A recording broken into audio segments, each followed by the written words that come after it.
نستعين على أمور الدنيا والدين. وصلى الله وسلم على النبي المبعوث رحمة للعالمين نبينا محمد وعلى آله وأصحابه أجمعين. أما بعد، السلام عليكم ورحمة الله وبركاته. إن شاء الله يا ربي جدي تفسير القرآن jalqabuudhaaf deemna yoo rabbiin jedhe. Rabbiin gargaarsa isaatiin nu wajjin haa dhaabatu. Ma'anaa kalaama isaatti fedherra rabbiin nu haa kaahu. Dogongora ammallee kalaama isaa keessatti nurraa argame irratti rabbiin irra nuuf haa dabru. Akkasuma ikhlaasa rabbiin keessa nuuf haa kaahu. Warra ammallee waan baratus fuuldura isaatti ittiin milkaahuudhaaf waan baratuuf barsiisullee itti milkaahuudhaaf warra dalagu rabbiin nu haa taasisu. Inshaallah yoo rabbiin jedhe ma'anaa kalaama isaa jalqabnaa jechuu. Qur'aanni ammallee kalaama rabbii kennaati beekamaadha akka rabbiin jedhe. وإن أحد من المشركين استجارك فأجره حتى يسمع كلام الله أكربين كين جل جل وعلا.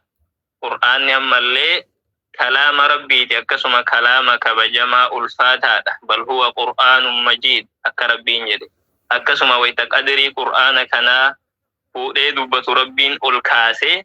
لو أنزلنا هذا القرآن على جبل لرأيته خاشعا متصدعا من خشية الله أكن جد ربين جل وعلا. وسو أما اللي ملتي قرآن كان أما اللي غاررت كبوس نتانيتي سلا غارهن أما اللي ربي في جتش سودا ربي تفقد قدته ندو هغاركم قرآن كان باتو دتبو إرا كان جد ربين جل وعلا قدنا أما اللي قرآن كان إرا جتشو أما اللي ورميكا قرآن كان فكاتا إساتين دفن جدني اتئو فيالا دكني فدو دتبن أكا ربي النبي محمد جل عليه الصلاة والسلام قل جد يا نبي محمد ور أما اللي قرآن أفراك هاستي في الدي نماتو سبرسي سينجد كان انجدمه لئن اجتمعت الإنس والجن على أن يأتوا بمثل هذا القرآن لا يأتون بمثله ولو كان بعضهم لبعض ظهيرا. وسو أما اللي والقهنيتي جني في علم نماتس كأما اللي نمني أكم أفان حاسه بيكو كأفان إساج الليدا كأكمت حاسه بيكو ككيس يرو علم نماتي في جني اللي والقهني فكاتا قرآنا كنان رفنا سوجدني رفوني هندن دانو سو إرت اللي والقرقارني أكنا يد ربي جل وعلا. مالي في جنان قرآن أما اللي كلام ربي كيناتي كلام ربي صفة ربي دي صفة ربي فكاتا هنقبدو كنافو نمني اتين رفو هندن دعو جتشو. أكسي أما اللي قرآن ربي كبجمع الفاتحة هكذا كنا معنى إساد آبرتو فديمنا ربين كينا نوف حالافسو. جلقب أما اللي سورة فاتحة الرجل قبنا. سورة فاتحة مكة رسول الرب عليه الصلاة والسلام. وسو أما اللي إسان مكة راقم مدينة انقداني نيجتو. سورة تكا مكية كان جدمتو. يو أما اللي رسول ربي عليه الصلاة والسلام وسو إسان مكة راقم مدينة لا انقداني نرتبوته. مكة كيسة تبوته مكان ألا وسو إسان إمالا جرم بوته سوران سن مكية جدمتي. آيان أجر بوته سن مكية جدمتي جتشو. أمو إرغ إسان هجرا بهاني تكي مدينة تهابوتو يوكين إساني إمالا جرو كرت تهابوتو يوكين إساني يوكي حجي فاته عمره وان براتي مكان روفي مكان كيسة ترت تهابوتو سوران سن مدنية جدمتي بكي لالمو بكبو إنسا وسنتهن زمن إني سوران سنبوت تلالما جتو هجرا درافي هجرا بودته دا كنافو سوران ملي سوران فاتحة دا مكة رسول الربوته. وسو أمالي إسان هجراهم بهني جتو سلان أمالي إسان الرواجب قدمتي جنانين فاتحة اللي ولمان كنماني جتو مالف سلان تك أمالي فاتحة أمالي صحيح انتات وان تاتي في جتو.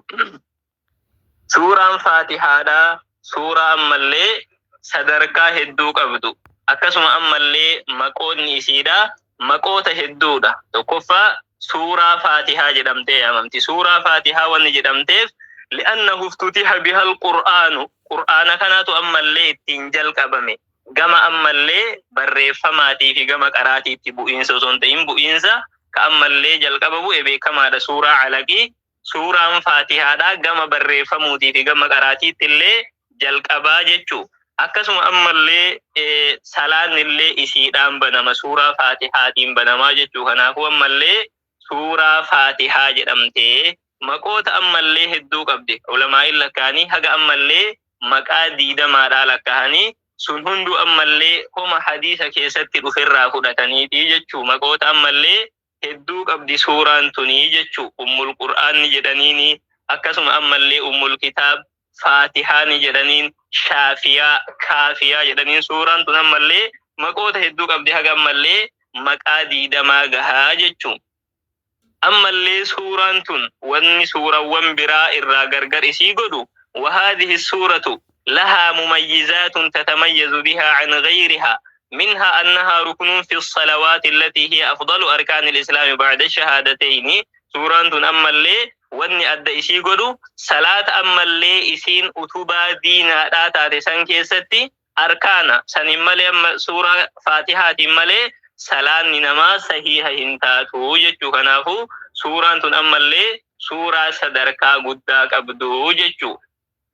Akkasuma ammallee yeroo bu'iinsa isiidhaa sadarkaa ammallee guddaa qabaatu irraa wayita ammallee suuraan tun buufamtu malaa'ikni ammallee biraa Jibriiliin ala jechuu. Malaa'ikni biraa bu'e eegasanii itti bu'ee rasuula rabbiitiin alayhi salaatu wassalaam maal jedheen Jibriil ammallee samaawaata irraa hulaa takkaa hin banamintu baname.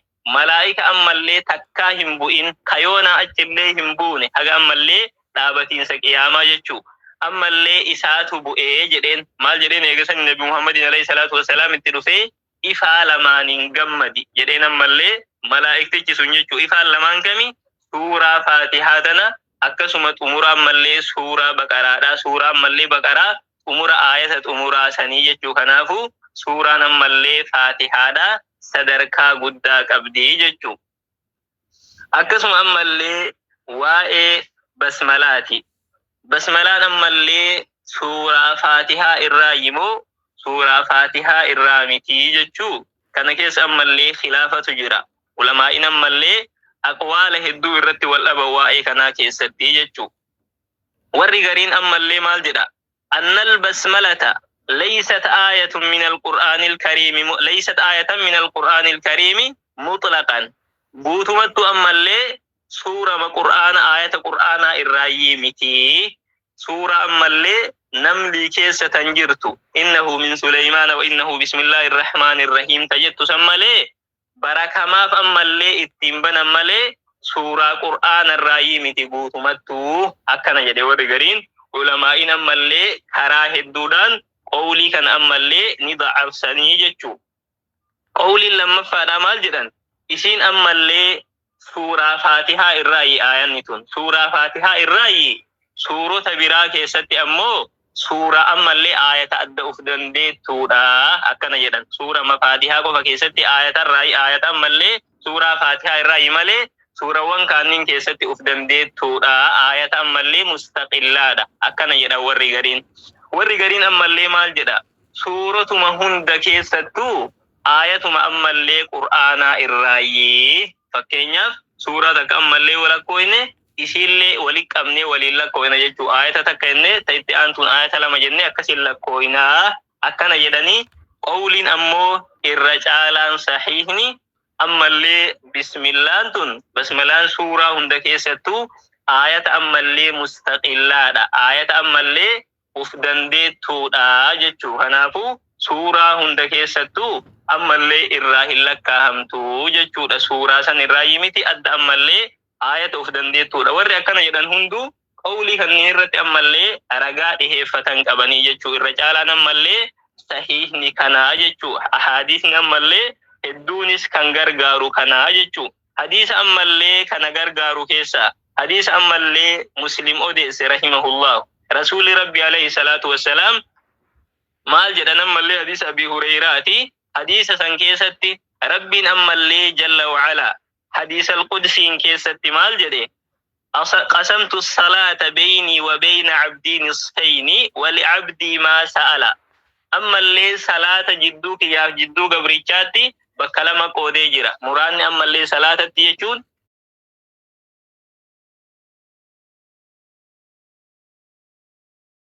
فاتحة دا جيشو وروني. أما اللي مقاون سورة تنالك أنجيسا الصلاة يعني مقا إسيدا لك مال رافودة ربي نسيت أكنا جدي خناف الرافودتني أكس جدانيني جيشو سورة فاتحة كنا بكلمة قودي جيشو.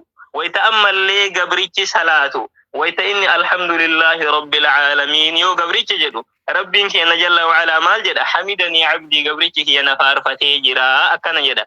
يو إني أمال لي الرحمن الرحيم وين جدو ربي مال جدا أثنى علي عبدي قبريتي كي فارون الرتي الأنجلاسين الرتي دي بسي جرا أكنا جدا. أمال لي يو يروج القبا الحمد لله رب العالمين إني جد ربي قبريتي كينا فارفتي الرحمن الرحيم ويتني جد ربي نما اللي مال جدا قبريتي كي فارون الرتي دي بسي جدا. يو إني مالك يوم الدين يو إني جدو مجدني عبدي قبريتي كي أما اللي نقدسك قدينك يدبتي جرا قبريتي كي أكنا جدا ربي جل وعلا إياك نعبد وإياك نستعين. يو إني جدي أما اللي كوني جدوك يا في جدو قبريتشاتي تهادا إياك نعبد سيقوها قبر رقاف ربي نيدي سن أما اللي ربي في وإياك نستعين سين غرغار سيفن نودي قبريتشاتو أما اللي غرغار سبربادا جراتي سن تا قبريتشاتي قبريتشكي يا فما اللي ون إني كداتي هاتا وفي أكنا يدا ربي أجرا كاسي حقت أمورات أما اللي سن تكا قبريتشاتي يجو قبريتشاتو أما اللي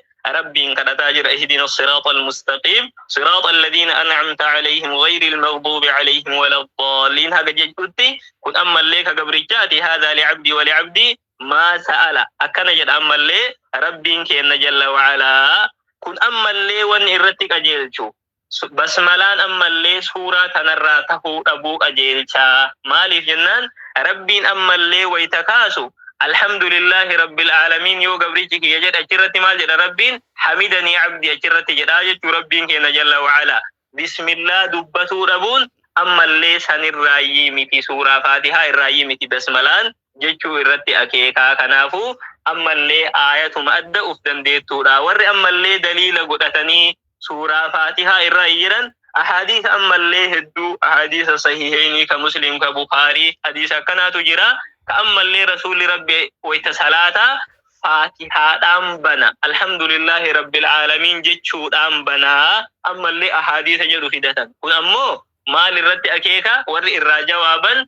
أما اللي الكاسني هنكراني جيشو أما اللي إسان الراديسو سنجيشو إسان الراديسو سور. أما اللي guutumatti ammallee qur'aana raayii miti rasuullu hin qaraane jechuu isaaniiti. Akkas osoo hin tahin rasuulli rabbi ammallee ol hin fuune malee gadi qabatanii qara'anii akkana jechuudha. qawliin ammallee sahihni kana. وقال شيخ الإسلام ابن تيمية فهذا الحديث صحيح صريح في أنها ليست من الفاتحة ولم يعارضه حديث صحيح صريح. أما اللي حديثني أما دبن كنين أكسم حديثا براتس نجرا. أما اللي بسم الله يجور بسم الله الرحمن الرحيم فاتحة راته أبو إرتك أجيلشا حديثني. أما اللي صريحني صحيح حديثني. أما اللي كلون إفبهانته كقولي كان معارضة قد قولي كان فالسو إنجرو جتشو كنافو. أما اللي بسم الله آية أما اللي أدى أفدن ديتو دا قرآن كيسا. أما اللي هند إرتو يجور سورة قرآن هند إرتو سورة أما اللي براءة مالي يجو سورة براءة يلقى بيسي بسم الله هنجرو مالي. فما اللي بسم الله إرنجر غاف أتشكين إن شاء الله هني دبنا جتشو. هاي واين أما اللي بسم الله كان فكاتا.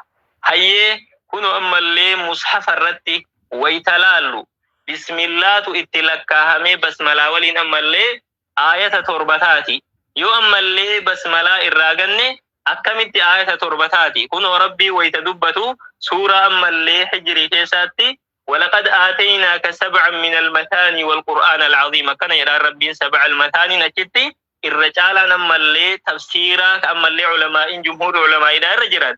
أما اللي 7 المثاني سورة فاتحة يجو آية. أما اللي سورة آية نسي تربة تسلاة هند كيستي دبتو جتو غرمين تربته يو بسم الله الرحمن الرحيم صراط الذين أنعمت عليهم جتوسن هجا أما اللي أجيتي آية جتو آية أدات جتو صراط الذين أنعمت عليهم يوجني آية جها بسم الله الرحمن جتو غير المغضوب عليهم ولا الضالين آية تربة فادا ور أمو بسم الله سورة فاتحة الرأيجدا صراط الذين أنعمت عليهم جتو سنتي بكا سنتي أما اللي آية هنقود أني جتو ور أما اللي بسم الله نمو آية أدوه دندي تريدا بكا سنتي أما اللي آية تتكا أكنا جتو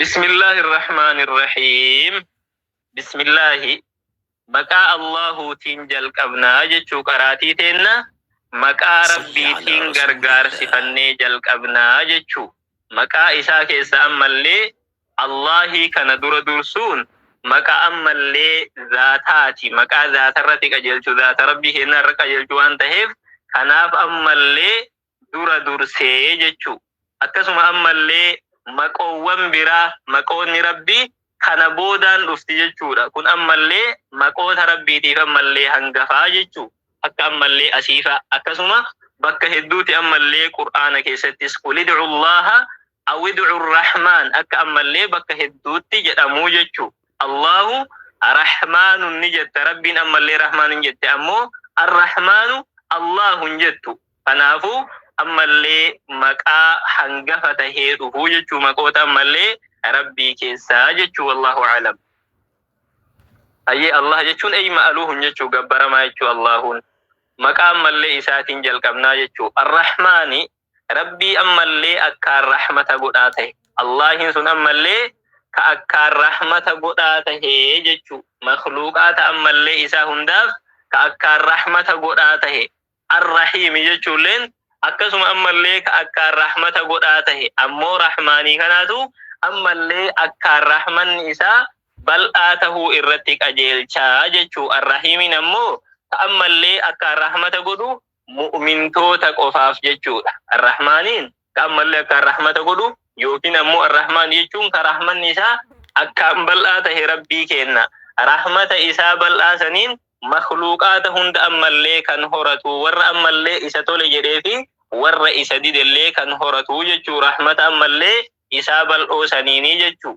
الرحيم جتون كأما اللي مؤمن توتك أفتي خاصيته رحمن إساء أكربين جدي وكان بالمؤمنين رحيما كالله جل وعلا كأما اللي أكنت أدان قبنو قاف أما اللي الرحمن الرحيم كن والبرة فيه جتشو قاف والبرة فيه كان مالي قاف إمو غرغرت فيه الرحمن يوجن أما اللي رحمن إسا كواهن دوالجيت جتشو ور أما اللي أماني فيه ور كفر اللي أكسم أما اللي مخلوقاتهن دوالجيت جتشو قاف أما اللي الرحيم نسددو فيه مؤمن توتا قفتي خاصيمتي كأما اللي واهن دوالجيت توجتشو أكربين جدي إن الله بالناس لرؤوف رحيم أكا الله جدي جل وعلا كنافو رحيم قاف أما اللي أدبه كندو أما اللي رحمن نس معنى رحيم سوفكي ساقب رحيم اللي قاف أددو في معنى رحمن سوفكي ساقب جتشو كنافو مكا أما اللي ربي كنادين غرغار سفني قراتي تين نجل قبنا يوكين أما اللي أكنا جدا جل قبا جتشو قولوا بسم الله الرحمن الرحيم أكنا جتشو الحمد لله رب العالمين أكنا جدا ربين كين جل وعلا كن أما اللي ربين قبروت إساء أججودا أكا أما اللي إساء فارفة جتشو الحمد لله جتشو قولوا الحمد لله رب العالمين جتشو الحمد افتفارو دا جتشو واني أما اللي فارو تأهندي لله الله قفافي أكنا جد ربين جل وعلا الحمد شفتي أما اللي فارودا فارو ونتأهندي ربي في جتو فارو جتون حمد مالي وصف المحمود بصفات الكمال مع المحبة والتعظيم أما اللي إسا فارف مسن صفة أما اللي قوتو تاتن ربي كأنه مودا ربي فارستو سن صفة قوتو تانسه مودا مع المحبة والتعظيم isa jaalatuudhaa fi isa guddisuu waliinii jechuu akkanumaan ammallee afaaniin dubbatuu mitiiti isa jaalatuu fi ammallee isa guddisuu waliin فإن لم يكن مع المحبة والتعظيم كان نفاقا ورياء قال أما اللي جاللا وجين إسا قدسوا وجين إسا فارسوا انتهن gaafas ammallee nifaaqummaa ta'a afaaniin qofa jechuudha. Akkasuma agarsiifatu ta'a kijiba ta'a. Wamadhan mazmuuma akkasuma faaruu arrabsamaa ta'a. Kanaafuu ammallee rabbii keenya faarsuudha isa jaalatu wajjin isa guddisuu wajjinii jechuu hamdiin akkasi.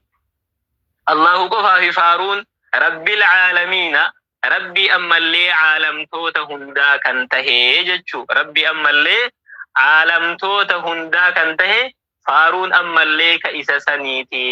Akkana jedha ammallee rabbiin faarfadhaa jechuu akkasi ammallee rabbil caalamiina rabbii caalamtoota hundaa jechuun ka ammallee caalamtoota hunda uume akkasuma ammallee ka caalamtoonni hundi gabroota isaaf tahan akkasuma ka hunda isaanii mallakee jechuu rabbi jechuun ammallee luga arabaa keessatti haga ammallee ma'anaa 15 akkas qabaa jechuu. Kanaafuu rabbil caalamiin jechuu san keessa rabbi caalamtoota hundaa jechuun ka ammallee caalamtoota hunda uume jechuu ka ammallee isaan hunda mallake jechuu ka ni'maa isaatiin ammallee isaan hunda horatee jiraachisuu jechuu. Maqaan ammallee rabbi jedhu kun waan biraa irratti hin dubbatamu rabbiin malee yoo wahitti idaafaa godhamee wahitti irkifame malee fakkeenyaaf akka rabbul maali rabbul ibili rabbul beyti akka jechuudha yoo tahe malee yoo wahitti irkifame malee jechuu akka ammallee suuraa Yuusuffaa keessa jiru jechuu innahu rabbii ahsana maswaaya rabbii jedhee ammallee yaa isanitti ammallee erkatu amma ahadukumaa fayasqii rabbahu khamra rabbahu jedhee haa isanitti ammallee erkatu haa jechuu. Kanaafuu gaafa ammallee wahitti ergate malee kaanin ala ammallee waan biraa irratti hin dubbatamu jechuu. Inni sun ammallee Allahuun sun rabbii caalamtoota hundaa kan tahe faaruun ammallee isa saniif haa jiraatu faaruun ammallee isaaf haa ta'u jechuu. Ar-Rahmaan Ar-Rahiim Ar-Rahmaan Ar-Rahiimiin akkuma basmalaa keessatti dubbanne sanii jechuu rabbiin ammallee ka akkaan rahmata godhaa tahee jechuu yookiin Ar-Rahmaani ka ammallee rahmanni isaa akkaan bal'aa tahe.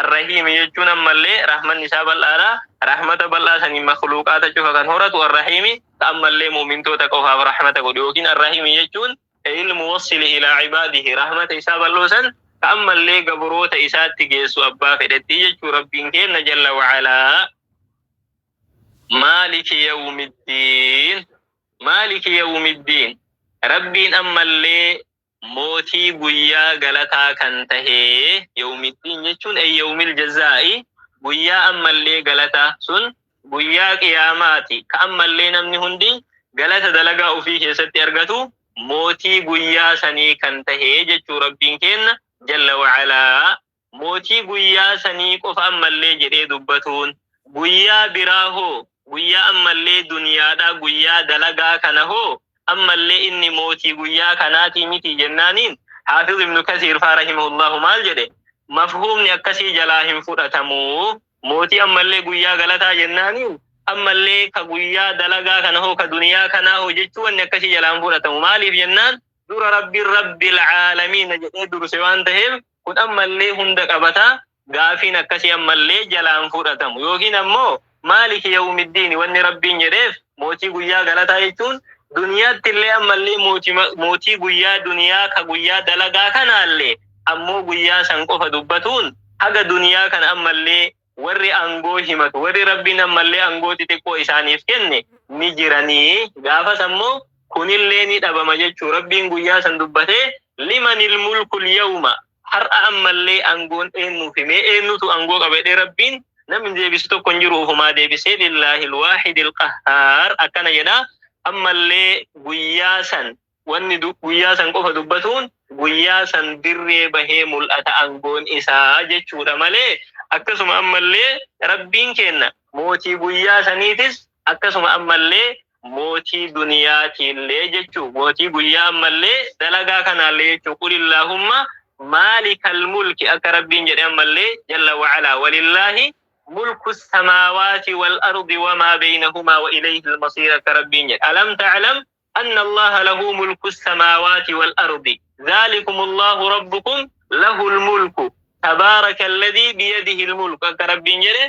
كنافو أنقون أمالي غند أمالي دلقا غند ندياتي في غند سنيلي رب مكين قفا في جل وعلا موغو ياسن قفا دبتون akka ammallee amma dubbanne kanaa jechuu. Ammallee maaliki yawmiddin jechuun sifa ammallee rabbii kennaati jechuu. Allahin ammallee maqaa rabbii kennaati, rabbil aalamiin sifa ammallee jalqabaati. Arrahmaanir rahiim, arrahmaaniin sifa lammaffaa, arrahiimiin sifa sadaffaa, maaliki yawmiddin maalikiin sifa ammallee afuraffaati jechuu.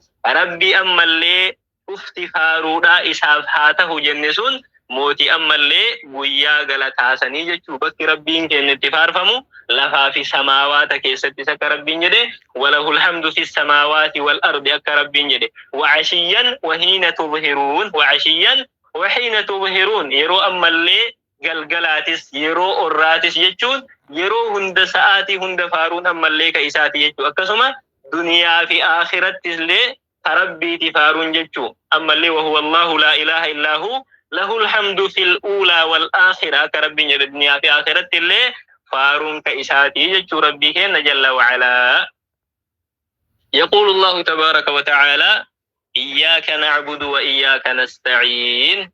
إياك سيقفا نعبد قبر جتشو. إياك سيقفا نعبد قبر سيقفا يجو كنما اللي مال الرافدن. إياك كن نعبد در أسدر سيقفودا سلام اللي نعبد إياك يجو. سو نعبد إياك يني تقبر يجوما قاف أمو إياك در أسدرسون إياك نعبد يجون سيقوف قبر أكنا يجودا لأن تقديم المعمول على العامل يفيد الحصر كنافو سيقوف قبر يجو. وإياك نستعين كني سكسوما سيقوف التقرقار سفنا كأما اللي قرقار سإرى بربان وانبراتي متي سيقوف يجو. أكنا جراني أما اللي rabbii ufiidhaa kadhatuudha jechuu kun akka ammallee jalqaba hadiisaa keessatti dubbanne hadiisa al-qudsiin keessatti akka rabbiin dubbate sanii gaafa ammallee gabrichi iyyaaka na'budu wa iyyaaka nasta'iin jedhu haadhaa bayni wa bayna abdii wa li'abdii maa sa'ala akka rabbiin jedhu san jalla wa'alaa. ihdina as-siraata al-mustaqiim. ihdina nu qajeelchi as-siraata al-mustaqiim karaa ammallee diriiraa karaa qajeelaa sanitti nu qajeelchi. Akkana jechuun karaa ammallee qajeelaa irra nu keette kanarra gannu dhaabii jechuu. Namni tokko ammallee qajeellaanuu salaataa jira, salaata keessatti kadhataa jira, qajeellaanuu salaataa jira. Akkana jechuun ammoo nu qajeelchi jechuun irra gannu dhaabii, qajeelluma nu kennite san irra gannu dhaabii, irra nu tursiisii jechuu. ihdina as-siraata al-mustaqiim nu qajeelchi ammallee karaa qajeelaa karaa diriiraa tahirra nu kaahii jechuun irratti gannu dhaabi tabaata nuuf kenni karaa kanarratti jechuu. siraata alladhiina an'amta calayhim.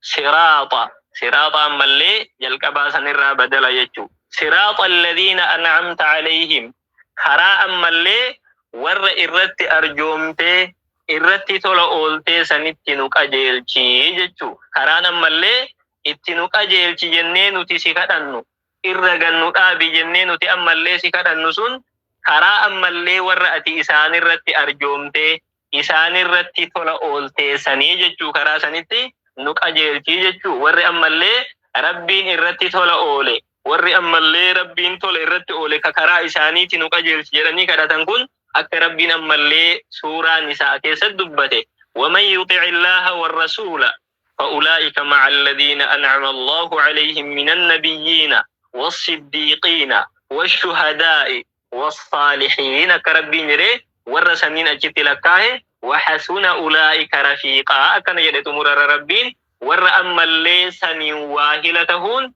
واتولي بريدي كان يد ربين كنا جل وعلا كان هو أما اللي والرسول سنكيسة دبت منجج ور أما اللي ربين الرتي أرجوم الرتي تولى أولسون من النبيين نبيوت الراكنته ور ربين أما اللي تولى الرتي أولسونين والصديقين ور أما اللي أكان أمسو الرتي دانغا جهيجو أمسو كيستي إرجمتو تلو أمسو وان إرجمتو ندفنين دو أمسو كيستي ور أما اللي دانغا جهي والشهداء ور أما اللي كرا ربي كيستي شهيدة تهني كرا ربي كيستي وريجمان والصالحين ور جاري كنتهن كرا ور سنيت نقجل تيجتشو أمور الرمال جري ربين وحسن أولئك رفيقا واتولي وابريد ور سنين أولاتهن ذلك الفضل من الله warra sanii rabbiin ollaa nama godhuun arjummaa isarraa tahe akka rabbiin jedhee dubbate jalla wa'alaa. Rabbiin ammallee ollaa warra sanii nu haa taasisu. الذين أنعم الله عليهم بأجل نعمة وأعظمها وهي نعمة الإيمان. وأن ربي أما اللي تولى إسان الرد أولين فكفان أما اللي نعمة إيماناتي جتشو ربي أما اللي إيمان إسانيف كنو جتشو وأن أما اللي ربي تولى الرد أولين أبس إسانيف كنو ربي أك ربي نبي محمد يجده أصبر كما صبر أولو العزم من الرسل أك ربي يجدين جل وعلا. كرا ورسانيتي نوك أجيل جتشو ور أما اللي بسملان سورة أما اللي فاتحة الرأي متي جتشو رت أما اللي ورد من قول صحيح نسني جنة صراط الذين أنعمت عليهم هذا جتشو هنا آية أداتي جتشو آية تذكر غير المغضوب عليهم ولا الضالين. غير المغضوب عليهم أي صراط غير المغضوب عليهم. كران أما اللي نوك أجيل تسين جنسون كرا ور أما اللي إرتي دلنمي ati irratti dallante karaa warra sanii kan tahini warri ammallee rabbiin isaan irratti dallane jedhe warra yahudaati jechu. karaa ammallee warra sanii kan tahini almaghdubi alayhim ammallee warri rabbiin isaan irratti dallane warra yahudaati. warra ammallee osoo beekumsa ammallee wajjin jallate warri dallansuu rabbii irratti kan rabbiin suurota ammallee garagaraa keessatti dubbate وضربت عليهم الذلة والمسكنة وباءوا بغضب من الله أكرب بن جريد بته بئس ما اشتروا به أنفسهم أن يكفروا بما أنزل الله بغيا أن ينزل الله من فضله على من يشاء من عباده فباءوا بغضب على غضب دلنسو راتهن دجأة ديبئة أكرب بن جريد جل وعلا. أكسم هذا براتس ضربت عليهم الذلة أينما ثقفوا إلا بحبل من الله وحبل من الناس وباءوا بغضب من الله يكربين أكسوا أما اللي سورة براتس قل هل أنبئكم بشر من ذلك مثوبة عند الله من لعنه الله وغضب عليه وجعل منهم القردة والخنازير وعبد الطاغوت إلى آخر الآية. أكسوا أما اللي آية براتس إن الذين اتخذوا العجل سينالهم غضب من ربهم وذلة في الحياة الدنيا. ألم تر إلى الذين تولوا قوما غضب الله عليهم يا أيها الذين آمنوا لا تتولوا قوما غضب الله عليهم. أكمل لي ربي جدي بك هدوت دبت آياته تأمل لي كان ملي جرو لي يجو بك هدوت أكمل لي دلن سور ربي إسان الرتي تهدوبت ربين ور يهودا جتشو كنافو غير المغضوب عليهم صراط غير المغضوب عليهم كرا نتنوك جلجسين جنسون كرا ور دلن سون كان كي الرتي قدامي kan tahini akkana jechuudha. wala dhalliin akkasuma ammallee karaa warra jallattootaa kan tahin ghayril maghdubi alayhim yahudaadha yoo jennu yahudaa qofarratti hin gabaabatu warra sifoota isaanii qabullee ni dhaqqaba jechuu. warra rabbiin beekumsa isaaniif kenne beekumsa isa wajjin jallatanillee ni qabataa jechuu. jallattoonni ammoo warra ammallee nasaaraati jechuu. walaa siraaxa dhalliin akka jechuuti. akkasuma ammallee كرانو اتنوك أجيل تسين جنيسي كدن اهدين الصراط المستقيم جنيك سيكدن نسون كرا ور جلتوتا كانتهن ور أما اللي ولا لانجلت يجو كأما اللي ربين قبراج الرجلني ولا لرتي ديمن ججو ولا لانكن ديمن كرا ور سني اللي نوك أجيل جنجو كرانو نوك أجيل جنيسي كدن نسون كرا ور سني اللي كانتهني أكن يجونا كد أما اللي warra nasaaraati jechuu wala dhalliinaan warra nasaaraati warra ammallee wallaalaan deeman jechuu akka rabbiin jedhe qul yaa ahlal kitaabi laa taghluu fi diinikum ghayra alhaqqi. kun ammallee ahla kitaabaatti ahli kitaabaa silaa yahudaaf nasaaraa hunduma qabataa. aayata tana keessatti ammoo warra nasaaraati. yaa ahlal kitaabi laa taghluu fi diinikum ghayra alhaqqi walaa tattabi'uu ahwaa'a qawmin qad dalluu min qablu wa adalluu kathiiran وضلوا عن سواء السبيل أكربين يدبت جل وعلا. كنافو ور أما اللي ولا لانجلتي كرا أما اللي أجيلا الرجل ربيكم سار ربين قبرا جرتني كولا لنا أما اللي أكسيت ديماني سان أما اللي ور نصاراتي كرا أما اللي ور يهوداتيس كرا ور نصاراتيس نونك أجيلتين كرا نوتي نونك أجيلتين نيسي كدني ور تولى الرد أولتسن ور تولى الرد أولمسو ور كمي warra ammallee ayata suuraa nisaa keessatti rabbiin dubbate sanii jechuu jalla wa'alaa umura irratti ammallee wayita suuraa faatihaa qara'anii geessan aamiin jedhan jechuu. Aamiin jechuun sun ammallee yaa rabbi nuuf awwaadhu jechuu. Qur'aana keessa hin jirtu, qur'aana keessa jiraachuu baatus rasuulli rabbi alayhi salaatu wassalaam hadiisa keessatti ammallee ibsee jira jechuu. Namni ammallee wayita ammallee imaamni qara'ee imaamni ammallee aamiin jedhe isinis ammallee wajjin aamiin jedhaa. Maaliif jennaan namni ammallee aamiiniin isaatii fi aamiiniin ammallee malaa'ikaadhaa. Malaa'iktoonni illee wayita ammallee imaamni qara'ee wala dhaalliin jedhu san aamiin jetti. Namni ammallee aamiiniin isaatii fi aamiiniin malaa'ikaa wal qunnamte rabbiin cubbuu isaadhaa isaaf dhiisaa akkana jedhe rasuuli rabbi alayhi salaatu wassalaam. Aamiiniin ammallee wantoota kadhanne kanniin ammallee nuuf awwaadhu jechuu. Aamiiniin ismal fi'li ismu fi'li amrin بمعنى استجب وأن سكتني كان اهدنا الصراط المستقيم صراط الذين أنعمت عليهم غير المغضوب عليهم ولا الضالين جنة كانوا سكتني كان يا رب نوف أوادو أكنا يجودا جبابنا نملي تفسير سورة فاتحة أكنا فكادا والله سبحانه وتعالى أعلم. هذا وصلى الله وسلم وبارك على نبينا محمد وعلى آله وأصحابه أجمعين.